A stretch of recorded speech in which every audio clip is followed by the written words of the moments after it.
Hola, buenas tardes, ¿cómo están? Bueno, esta sería la segunda parte de la clase de hoy, jueves 17 de septiembre. Recuerden que esta clase incluye dos clases, así que se transformó en una clase, una suerte de clase doble.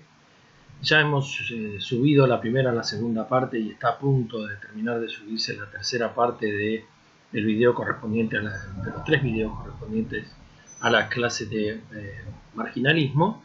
Y al mismo tiempo, bueno, ahora vamos a comenzar a ir subiendo también por partes la clase correspondiente a keynesianismo, que también es de este jueves 17 de septiembre. Tuvimos un encuentro con algunas dificultades, pero solamente asistió un alumno y bueno, entendemos o estimamos que la mayoría o han tenido dificultades o bueno, las mismas condiciones climáticas, el viento y la conectividad debe haber complicado muchísimo eh, la posibilidad de conectarse al encuentro de hoy de las 15. Bueno, comencemos entonces con el keynesianismo. Primero vamos a hablar de alguna manera del contexto histórico en el que se da la aparición del pensamiento keynesiano y vamos a hablar de un proceso histórico absolutamente determinante para la historia del capitalismo y también, claro está, para la historia del siglo XX, que es la crisis económica de 1929-30. ¿Sí? Y que sirve en gran parte durante casi toda la década del contexto histórico del pensamiento de Keynes, ¿sí? Y que, por otra parte, además de ser, como les decía recién, una clave de la historia económica contemporánea, es también un análisis, llamémosle, obligado de la teoría económica moderna, ¿sí? Una primera definición, vamos a abordar esto de manera muy no demasiado, digamos, no vamos a andar demasiado ni profundizar, ¿sí? A eso me refiero. Una primera definición del concepto de crisis económica nos acerca a la idea de una discontinuidad más o menos brusca en un proceso de crecimiento económico, una ruptura de cierto equilibrio. Para comprender en general una crisis en su totalidad y en su complejidad, es necesario analizar el entorno, el contexto en el que se da. Recuerden también que estamos hablando de un tipo de crisis específica e histórica, que es la crisis capitalista. Y en esa complejidad hablamos de crisis como la parte de un ciclo constituido por la alternativa casi regular de movimientos ascendentes y movimientos descendentes de la actividad económica, es decir, etapas de auge y etapas de seguida de una crisis, estancamiento, en su fase más profunda la depresión y en una fase anterior al estancamiento la recesión, ¿no? Como algo más coyuntural. Existe en general, insisto, un amplio consenso en definir cuatro fases constitutivas de un ciclo económico. Primero, la expansión de la economía, la crisis que en muy corto lapso marca la inversión de la tendencia, es decir, cuando cambia de una fase ascendente a una fase descendente, la depresión o contracción de la economía que se extiende por un periodo generalmente similar al periodo en tiempo, ¿no? Claro está, al periodo de la expansión. Y por último, la salida de esa crisis y el inicio de un nuevo ciclo. Ahora bien, desde el auge del capitalismo se produjeron en general, ¿no? Cuatro fases de expansión. La primera fase corresponde a la primera revolución industrial. Depende de cuándo la datemos, si la ponemos a partir de 1780, algunos de 1760, etc. Otros de 1790, pero más o menos arrancando allí hacia fines del siglo XVIII y hasta 1820, que incluye, bueno, el desarrollo de las máquinas a vapor, de la fábrica, el carbón, la industria textil, el hierro, que son las actividades que indican el momento de mayor crecimiento y auge expansivo de la economía. La segunda fase corresponde a la segunda revolución industrial. que va desde aproximadamente mediados del siglo XIX, 1850, hasta 1873, que es cuando se da la primera gran crisis del capitalismo, que también para la época se habló de una crisis, se habló de la Gran Depresión para definirla, ¿no? Y que en general hay bastante acuerdo en torno a que se extiende aproximadamente entre 1873 y 1875 hasta más o menos 1896 aproximadamente. Según también, no es homogéneo el comportamiento, hay sectores o regiones donde imperan las relaciones sociales de producción capitalista que se recuperan tal vez un poco más rápido, otras un poco menos. Hay cierta heterogeneidad, pero en general ese sería el periodo. En esta segunda revolución industrial, decíamos 1850-1873, se da la generalización de los ferrocarriles, de la energía eléctrica, de la industria, por ejemplo, de los tintes sintéticos, y los comienzos de la utilización del teléfono, que marcan de alguna manera los signos de los nuevos tiempos, ¿sí? Y una tercera fase, que va entre 1880 aproximadamente, ¿no?, a 1914, en el que se experimenta el boom del suministro eléctrico, el desarrollo del automóvil, que son en general innovaciones decisivas, digamos, ¿no? Y la cuarta etapa o fase, que va desde aproximadamente 1935, por supuesto, en el medio tenemos la contracción económica propia de la posguerra, de la primera posguerra de 1918, y luego los años locos de la década del 20, y hacia fines de la década del 20 y principios de la década del 30, el desarrollo de la crisis, ¿no? La cuarta etapa entonces entraría entre 1935 a 1973, donde lo que predominan o motorizan el crecimiento de la economía son los bienes duraderos de consumo, como por ejemplo automóviles, electrodomésticos, el desarrollo de actividades vinculadas a la expansión de los servicios, como por ejemplo el turismo, ¿sí?, la construcción de viviendas, etc., que alentaron un crecimiento realmente excepcional también de la industria química, metalurgia y electrónica también, ¿no? Con un paréntesis, si ustedes quieren, en el medio de ese largo proceso de la larga duración, en el que se inserta la Segunda Guerra Mundial de 1939 a 1945.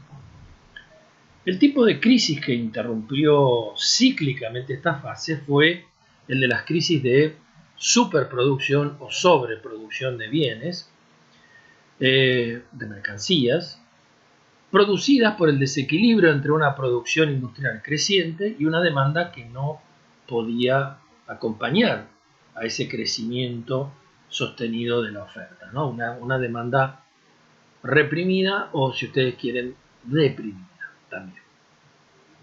La crisis de 1873, la de 1930, la crisis de 1973, que es la crisis del petróleo, esos tres grandes años que se marcan allí, 1873, insisto, 1930, 1973, interrumpieron las fases de expansión, produciendo una inversión de la tendencia, es decir, no de auge, sino de estancamiento o retroceso. Se produjeron generalmente, ¿no?, de manera súbita, violenta y perturbadora para el orden económico, social y político. Se manifestaron en general por una fuerte caída de los precios y valores, por lo que conocemos como el crack, el quiebre de la bolsa de Nueva York. ¿Por qué de Nueva York? Porque en ese momento había pasado a ser el centro financiero, digamos, mundial, por el cierre de fábricas y por el despido de fuerza de trabajo, es decir, el despido de trabajadores y trabajadoras, ¿no?, que por supuesto retroalimenta la crisis, porque ustedes imaginarán que si es una crisis de superproducción y no hay suficiente demanda, si produzco despidos y probablemente haya menos demanda todavía, menos dinero en el bolsillo, y eso obviamente se torne un círculo vicioso que se retroalimenta así. Las crisis en general, limitadas al principio a unos pocos países, avanzaron progresivamente con el intercambio y la interdependencia. El intercambio se refiere al comercio internacional y a la interdependencia, hasta alcanzar el carácter de la conformación de un mercado mundial capitalista, ¿sí? Entonces, lo que suele pasar en un lado, obviamente tiene repercusiones en el resto del sistema, ¿no? Sí, ocurren en el centro y se dispersan hacia otros círculos como las ondas expansivas y generalmente llegando, por supuesto, a las periferias de ese centro, por ejemplo la Argentina, que sufren severamente por el carácter mismo dependiente del comercio exterior, de su economía y de la exportación de productos primarios, sufren sensiblemente este tipo de crisis, ¿no? La caída en sí de las acciones en Wall Street, el distrito financiero, digamos, de Nueva York, comienza el jueves negro del 24 de octubre de 1929 y el derrumbe de la bolsa ya estaba de alguna manera implícito o estaba en germen, en desarrollo, en el proceso especulativo que lo había precedido, ¿no? Es decir, había habido un proceso especulativo desmedido, desbordado, de un tipo de capitalismo, digamos, también especulativo y de carácter bancario y financiero, que cualquiera, digamos, más o menos entrenado o entrenada en la lectura de estos procesos, sabe que más tarde o más temprano va a terminar eso desembocando en una crisis profunda. La única cuestión en el momento era saber cuánto tiempo iba a durar, ¿sí?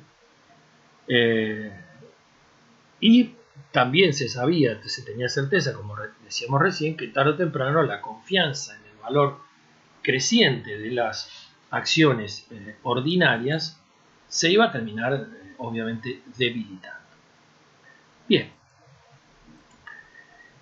la propagación de la crisis al resto de la economía se dio a través del sistema bancario, tanto más rápidamente cuando que en esta época estaba muy desestructurado y descentralizado, digamos, estaba demasiado librado a su propia dinámica, fuera del control del Estado.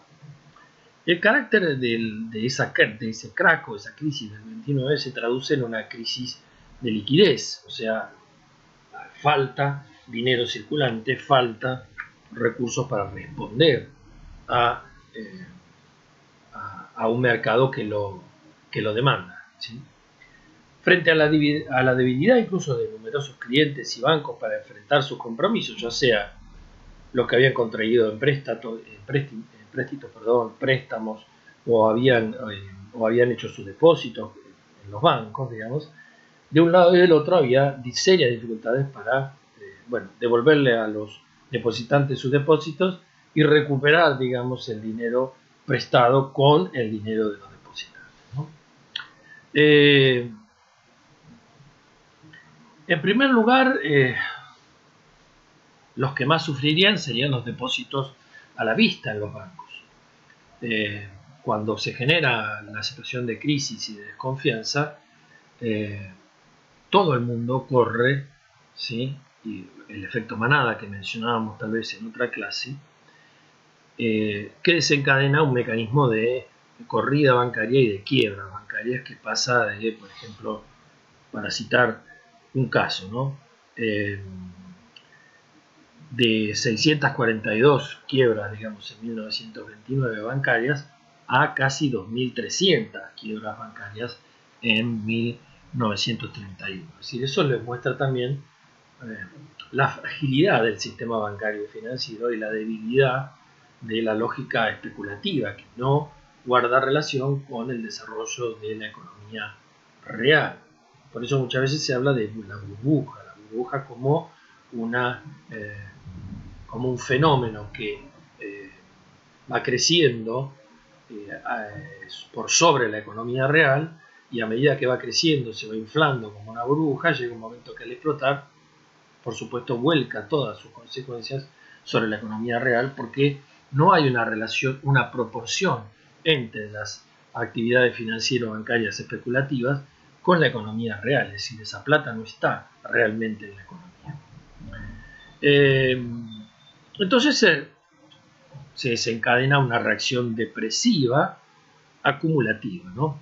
Las restricciones de crédito, porque si ya no tengo, no te voy a seguir prestando, las bajas de los precios, porque no hay demanda y entonces la oferta queda, digamos, hay una sobreoferta en los mercados de bienes, mercancías, productos, servicios que nadie puede comprar. El derrumbe de las inversiones, ¿para qué vamos a invertir si estamos en un ciclo de crisis? Son en general los datos más relevantes, ¿no? A falta de recursos, las empresas, por ejemplo, reducen su actividad, es decir, empiezan a parar su suspensión.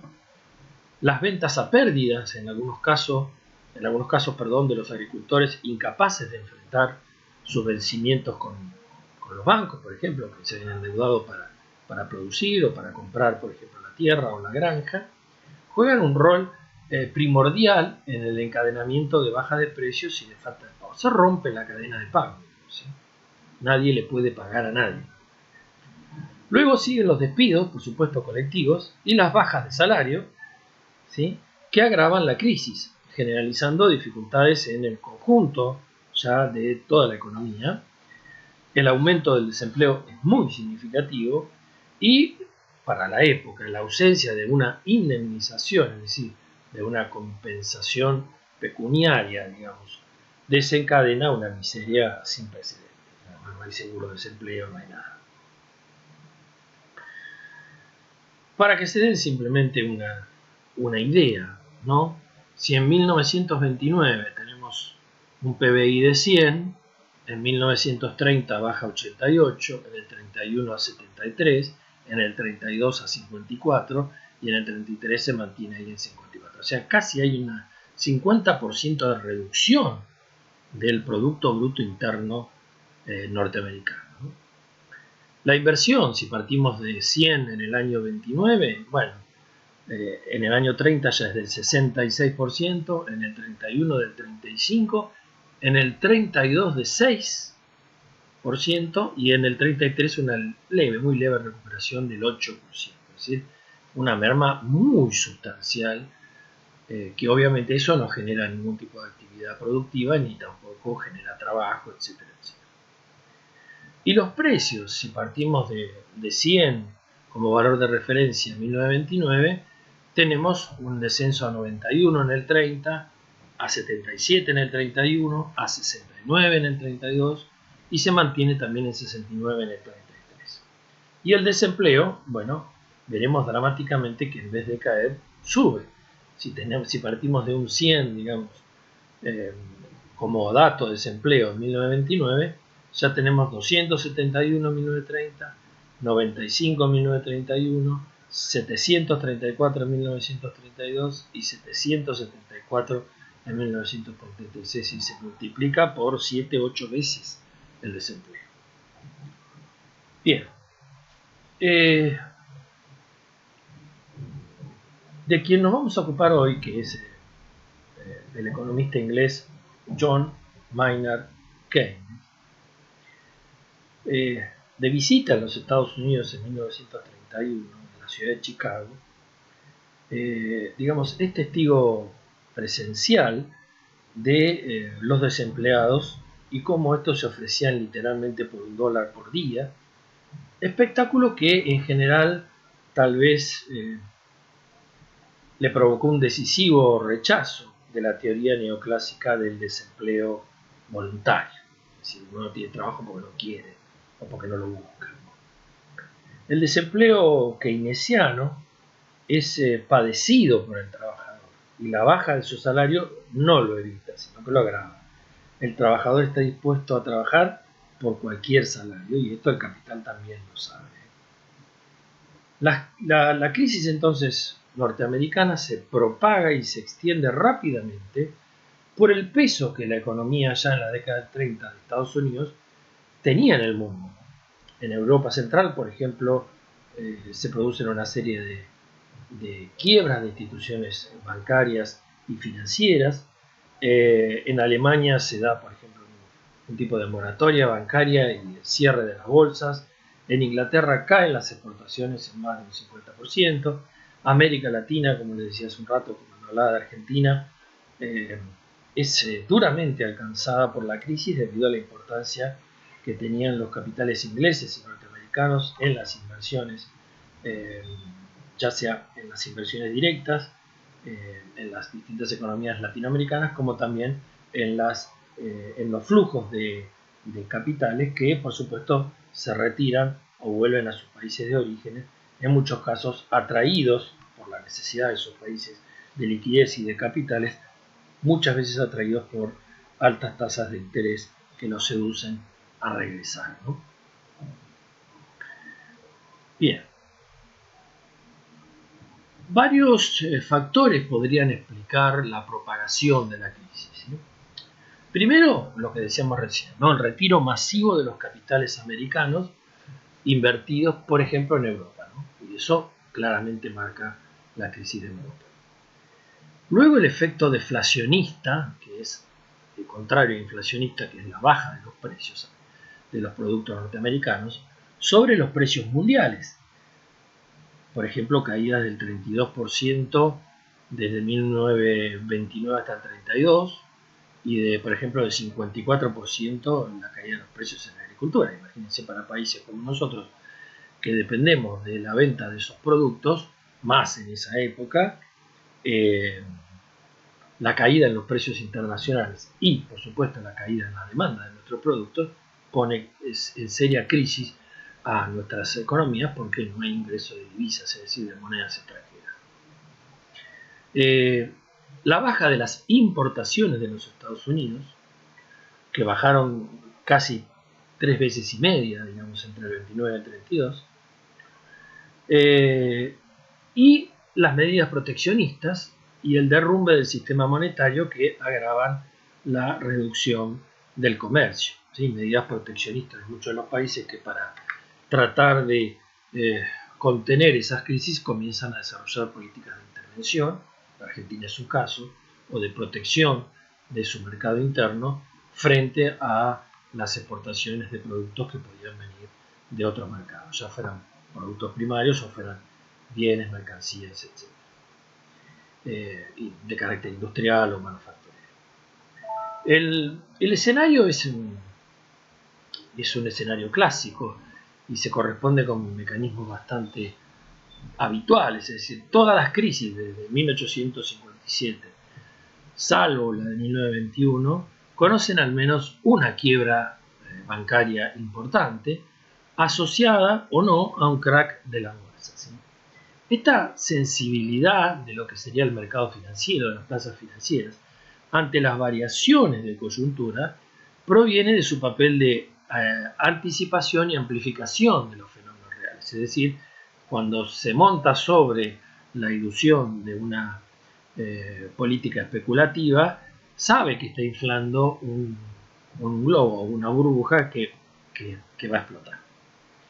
Cuando se produce la crisis, después de una fase de prosperidad y de sobreinversión, la reducción del poder de compra de una categoría de agentes, trabajadores, empresas, medianas y pequeñas, el Estado, etc., repercute a nivel general y aparece entonces la sobreproducción. Es decir, el sistema no puede detenerse tan rápidamente y responder tan rápidamente a los sucesos que están ocurriendo a nivel de la demanda, sigue produciendo y eso se transforma en sobreoferta para un mercado que no tiene la demanda en condiciones de poder comprar esa oferta, de poder satisfacer esa oferta. El fenómeno acumulativo, entonces, de expansión se revierte en un fenómeno o un mecanismo acumulativo de depresión, o sea, de destrucción también de las fuerzas productivas. El desarrollo de la crisis es también bastante clásico, 3 a 4 años de depresión a partir de fin de 1929, una recuperación muy lenta y una recaída en el 37 y luego la guerra que pone fin a ese periodo, porque la guerra es uno de los elementos esenciales, digamos, para el desarrollo y la expansión de la industria, sobre todo en la industria armamentista, y dadora de trabajo y demás, y en general, para salvar a una economía no hay nada mejor que una buena guerra, ¿no? Aunque sea cruel lo que estoy diciendo. Sin embargo, cabe realizar dos observaciones. La inversión varía mucho más que los otros indicadores y la amplitud de los movimientos es excepcional, sobre todo en la producción, donde se produce una caída del 50%. Y el desempleo que se multiplica, como decíamos hace un rato, por 8 casi. Esto justifica el abandono de las políticas pasivas por parte del Estado, de no intervención, ¿sí? Por otro, la crisis es un laboratorio donde también nacen las prácticas y las ideas que van a gobernar la ciencia y la política económica, por lo menos hasta los años 80 o en algunos casos a partir de mediados de los 70. Las políticas anticrisis o anticíclicas, si estamos en un ciclo depresivo, una política anticíclica es una política que no va a favor de ese ciclo, sino que trata de morigerarlo o suavizarlo o disminuir a la mínima expresión sus consecuencias nefastas, ¿no? Entonces, las políticas anticrisis aplicadas entonces fueron atribuidas a posteriori y tal vez equivocadamente a su teórico John Maynard Keynes. ¿Por qué decimos esto? Porque en realidad la obra de Keynes, la famosa teoría general de la ocupación, el interés y el dinero, se publica recién en 1936. O sea que no podemos adjudicarle a Keynes, ¿sí?, haber nutrido, digamos, con su producción intelectual, haberle dado el paradigma a partir del cual, digamos, se llevaron adelante políticas de intervención y regulación de la economía. Tal vez hayan sido los hechos ocurridos los que explican que casi naturalmente se han experimentado políticas parecidas en la mayoría también de los países que sufrieron fuertemente las consecuencias de esa crisis. Sin embargo, las ideas de este economista inglés estaban en la atmósfera, digamos, de la época, popularizadas por las posiciones anticonformistas que él había defendido ya desde 1921.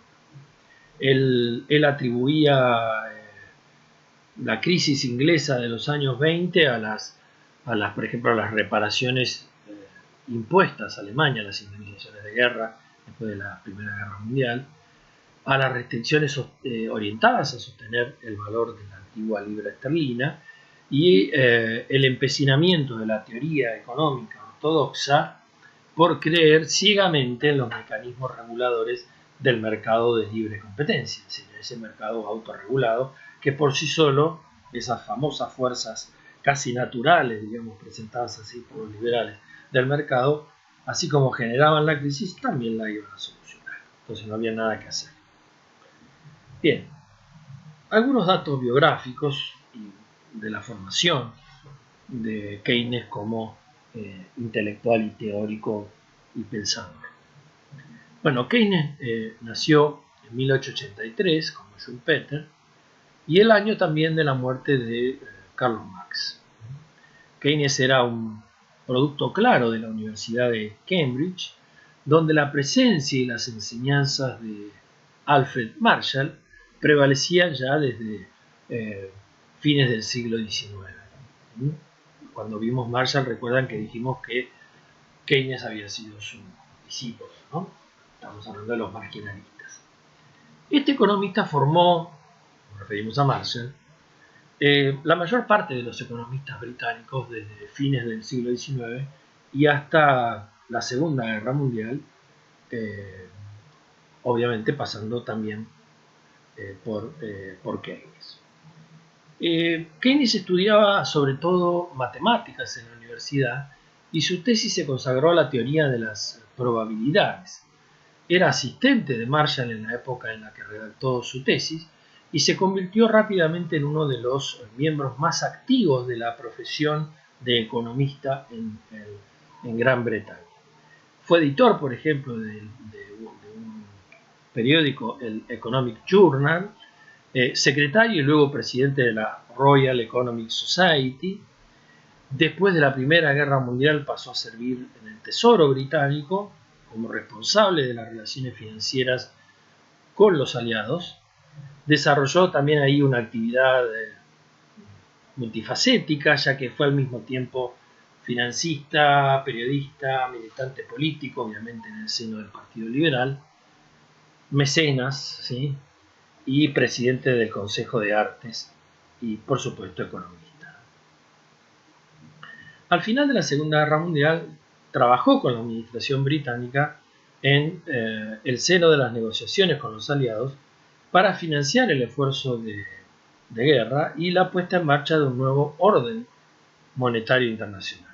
En este sentido, también participó en la conferencia de Bretton Woods de julio de 1944 como representante de la delegación británica. Y poco tiempo después, en el 46, falleció. Los primeros libros de Keynes fueron dictados por las circunstancias. Por ejemplo, Moneda y Finanzas Indias de 1913, Consecuencias Económicas de la Paz, 1919, que es el testimonio de la indignación de Keynes por las condiciones impuestas de las indemnizaciones de guerra a Alemania y que de alguna manera está dando cuenta de que allí se está gestando la futura nueva guerra mundial, que será la segunda. La reforma monetaria de 1923, en 1930 el Tratado sobre la Moneda y finalmente en 1936 su obra tal vez más famosa, más conocida, que es la Teoría General de la Ocupación, el Interés y el Dinero. La crisis económica del 29-30 se iba a prolongar hasta la Segunda Guerra Mundial y ese es el contexto histórico de esta obra esencial de la teoría económica del siglo XX. Keynes desafía con esta obra las ideas preconcebidas de la teoría neoclásica que vimos en la clase sobre marginalismo y los neoclásicos y construye un modelo explicativo de la crisis para el que casi no utilizó ecuaciones, es el lenguaje matemático, sino que guardó una forma, digamos, literaria que dejaba la puerta abierta a diferentes interpretaciones, ¿sí? Por lo que hasta el día de hoy se continúa, digamos, debatiendo sobre los aportes esenciales de su teoría. Vamos a citar, ¿sí?, un pequeño párrafo de la obra de Keynes. Recordamos la teoría general de la ocupación, el interés y el dinero, que dice así, cito: sostendré que los postulados de la teoría clásica solo son aplicables a un caso especial y no en general. Más aún, las características del caso especial supuesto por la teoría clásica no son las de la sociedad económica en que hoy vivimos, razón por la que las enseñanzas engañan y son desastrosas si intentamos aplicarlas a los hechos de la realidad. Esta afirmación, digamos, se refiere a la cuota de irrealismo o falta de realidad en el que estaba sumida la teoría económica neoclásica, constituida a partir de ciertos equilibrios, digamos, abstractos, como el de Walras, y confiada permanentemente en las capacidades autorreguladoras del mercado para hacer frente a cualquier desequilibrio o problema del sistema. Y, en opinión de Keynes, digamos, ese era precisamente su principal problema, el principal problema de la teoría neoclásica. Keynes afirma que aunque la doctrina neoclásica en sí ha permanecido al margen de toda duda para los economistas ortodoxos, dice él, hasta nuestros días, en la época en la que él vivía, su completo fracaso en lo que atañe a la posibilidad de predicción científica, es decir, de poder predecir qué va a pasar con la economía, ha dañado enormemente a través del tiempo el prestigio de sus defensores. Después de Malthus, los economistas profesionales permanecieron impasibles, dice Keynes, ante la falta de concordancias entre los resultados de su teoría y los hechos observados. Eso es lo que lleva a Keynes a finalizar la introducción de su teoría general, señalando con una fina ironía que puede suceder muy bien que la teoría clásica represente el camino que nuestra economía debería seguir, pero suponer que en realidad lo hace así es eliminar graciosamente nuestras dificultades. Tal optimismo es el causante de que se mire a los economistas como cándidos que, habiéndose apartado de este mundo a cultivar sus jardines, predican que todo pasa del mejor modo en el más perfecto posible de los mundos, a condición de que dejemos las cosas en libertad. Bien, ya sabemos por experiencia propia, digamos, personal de cada uno de nosotros y nosotras, sobre todo en los últimos años, qué significa dejar a todas las cosas en libertad. Lo que preocupó pues entonces a Keynes fue algo en principio bastante elemental: la concordancia de los postulados de la teoría económica y de las propuestas políticas que se derivaban de ella con la realidad. No encontraba ese correlato. En su opinión, para recuperar a la realidad se requería sencillamente, o para recuperar a la teoría, se requería sencillamente cambiar los puntos de partida de la comprensión clásica de los fenómenos económicos, y en particular de tres de ellos que querían, según él, decir lo mismo: que el salario real es igual a la desutilidad marginal de la ocupación existente, que no existe la llamada desocupación involuntaria en sentido riguroso, y que la oferta crea su propia demanda. Entonces, viene a desmentir estas afirmaciones, viene a comprobar en los hechos de que esto no es así. A partir de eso, digamos, desarrolla sus postulados teóricos sobre los cuales podríamos hablar en general que la crítica central y nodal va hacia el carácter irrealismo, del irrealismo de la teoría neoclásica, que critica, digamos, desde el lugar en el que la razón piensa la racionalidad del sistema económico capitalista. El realismo con el que Keynes quiere contribuir a la teoría económica le lleva a reformularla, haciendo descansar su análisis sobre tipos de relaciones y variables diferentes, y eso significa que no hay una modificación sustancial en lo que podríamos llamar la teoría del sistema económico, sino tan solo en la concepción del equilibrio, y más particularmente en la teoría del uso de la mano de obra en el sistema, llamado así por Keynes, ¿no? Keynes ofrece, sin embargo, una lectura analítica diferente de la teoría neoclásica, bien sea en su crítica de la asunción de la ley de Say, que postulaba básicamente que la oferta crea su demanda, de la teoría de los determinantes de la inversión, del papel del dinero o de los tipos de interés que llevan a planteamientos políticos completamente dispares a los aconsejados siempre por la economía neoclásica. Es decir, la realidad nuevamente contradice a la teoría. El supuesto implícito del sistema neoclásico, que se hace explícito en la ley de mercado formulada ya por James Mill y por Say, y en cierta medida por Ricardo, es que el sistema económico tiende espontáneamente a producir una ocupación plena de los recursos que dispone. Los neoclásicos básicamente ignoraron el problema de las crisis, tampoco analizaron específicamente la posibilidad de que hubiera diferentes niveles de actividad económica con la misma cantidad de recursos.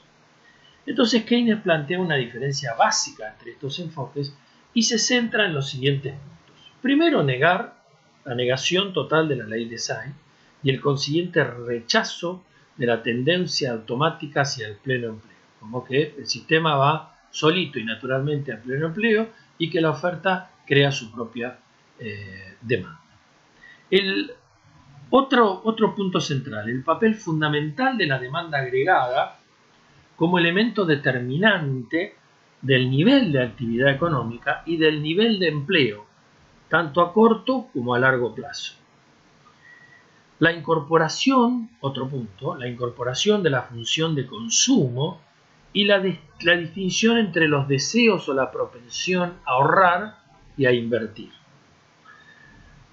Otro punto, la importancia de las expectativas, especialmente en las funciones de inversión y de preferencia por la liquidez, es decir, de las expectativas que hay respecto de lo que algunos llaman la confianza de que la economía en términos macroeconómicos va a funcionar.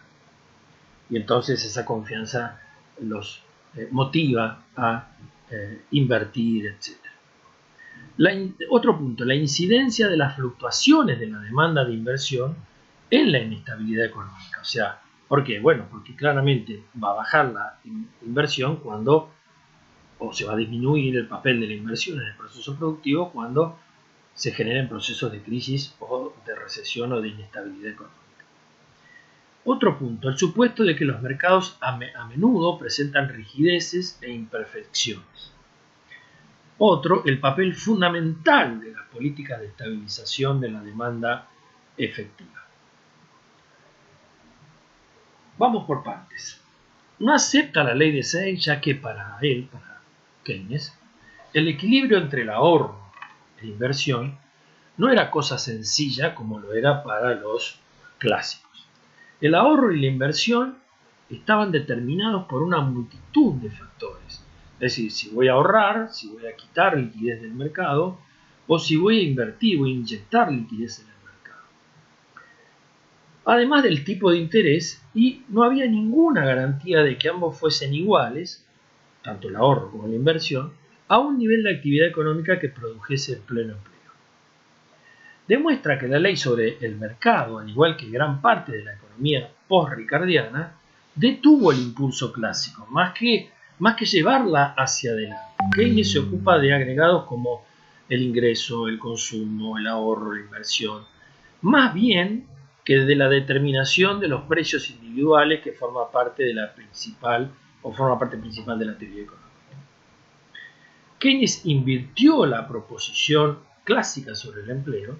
El empleo entonces no aumenta reduciendo los salarios reales, sino que los salarios reales disminuyen a causa del aumento del empleo resultante de un incremento de la demanda agregada. ¿Sí? Es decir, la demanda crea la oferta, no la oferta crea su demanda. Si no hay demanda, no hay oferta. Bien. En la teoría neoclásica, las variaciones de la demanda agregada afectan al nivel de precios, pero no a la producción y al empleo. La flexibilidad de los precios y de los salarios garantiza que el nivel real de gastos sea suficiente para mantener el pleno empleo. Bueno, para Keynes esto claramente no es así. Fue él quien presentó el concepto de demanda agregada y sostuvo que los precios y los salarios son inflexibles o rígidos, por lo que la curva de demanda neoclásica habría de ser reemplazada por una curva de demanda dependiente positiva. Así, Keynes observa que la economía moderna puede encontrarse atrapada en equilibrio, cierta estabilidad, con subempleo, no con pleno empleo. Es decir, en un equilibrio de oferta y demanda agregada en el cual el nivel de producción es inferior al potencial, hay capacidad ociosa, y una elevada proporción de la población trabajadora estaría desempleada en forma involuntaria, es decir, no por decisión propia. Keynes insistía en que como los salarios y los precios son rígidos en el corto plazo, no existe ningún mecanismo económico que restablezca el pleno empleo y garantice que la economía alcance el nivel de producción potencial. Bien, dejamos aquí en esta primera parte y entrega de la clase de Keynes y seguramente tendremos 2 videos más para continuar desarrollando el pensamiento keynesiano y desplegarlo en toda su dimensión. Nos vemos enseguida.